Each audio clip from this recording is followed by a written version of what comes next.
വസു, ദേ തോറ്റ് തുന്നമാടി വന്നിരിക്കുന്നു നിന്റെ മോൻ. അവനെന്തെങ്കിലും തിന്നാൻ കൊടുക്ക്. എന്തെങ്കിലും പോരാ, സ്വപ്പ കനമായിട്ട് തന്നെ വേണം. എന്നാ അമ്മിക്കലത്ത് ഒഴുകിക്കോ. അതും മതിയാവൂന്ന് തോന്നുന്നില്ല. പൊരിഞ്ഞ പോരാട്ടമല്ലായിരുന്നു. എന്നിട്ടാണോ നീ തോറ്റത്? അവസാന ശ്വാസം വരെ പോരാടി തോക്കുന്ന ജയിച്ചേന് തുല്യമാണ് അമ്മേ. അരശിമുട്ട് കുടുംബ തൈപ്പറമ്പുകാരോടാണ് തോറ്റത്. ഞാൻ വിക്ടറിക്കാരോട് മത്സരിച്ച ധീരമായിട്ട് തോറ്റത്, അല്ലാതെ തൈപ്പറമ്പുകാരോടല്ല. ആഹാ, ആ. വിക്ടറിയുടെ ക്യാപ്റ്റൻ അശോകൻ എവിടത്തെയാണെന്നോ എന്റെ വിചാരം.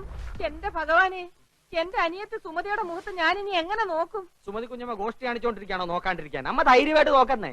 നീ പോടാ അവിടുന്ന്. ചെസ് മത്സരത്തി ഞാൻ അവനെ തറ പറ്റിക്കും. തലപ്പന്തുകളിലും ചീട്ടുകളിലും തോറ്റപ്പോഴും നീ ഇത് തന്നെ പറഞ്ഞത്. അത് പിന്നെ ഞാൻ ഒരുത്തം മാത്രം വിചാരിച്ചാ മതിയോ? കൂടെയുള്ള കോന്തന്മാരും കൂടെ വിചാരിക്കണ്ടേ? ചെസ്സിനാവുമ്പോ എന്റെ മണ്ട മാത്രം മതിയല്ലോ. എടാ മരമണ്ട, അതിലും നീ തോറ്റേച്ച് വന്നാലുണ്ടല്ലോ നിനക്ക് ഞാൻ പച്ച വെള്ളം തരത്തില്ല. പച്ചവെള്ളം ഫ്രീ ആയിട്ട് ഹോട്ടലിൽ നിന്ന് കിട്ടും. അമ്മ വിശന്നിട്ട് കുടൽ തിത്തൈ പാടുന്നു. അമ്മ വല്ലതും തിന്നെ എടുത്തു വയ്ക്കും. എടാ നാളെ പോയി കുളിച്ചേച്ച് വരാൻ. അമ്മയുടെ പിണ്ണതയില എവിടെ ഇരിക്കുന്നേ? അമ്മയുടെ ഈ തിന്നാനുള്ള വാശി ജയിക്കാനും കാണിച്ചാൽ മതിയായിരുന്നു. ചെന്ന് എടുത്തു കൊടുക്ക്. മോനായി പോയില്ലേ? എന്തോന്നാ മോനായി പോയില്ലേ? മോനാ?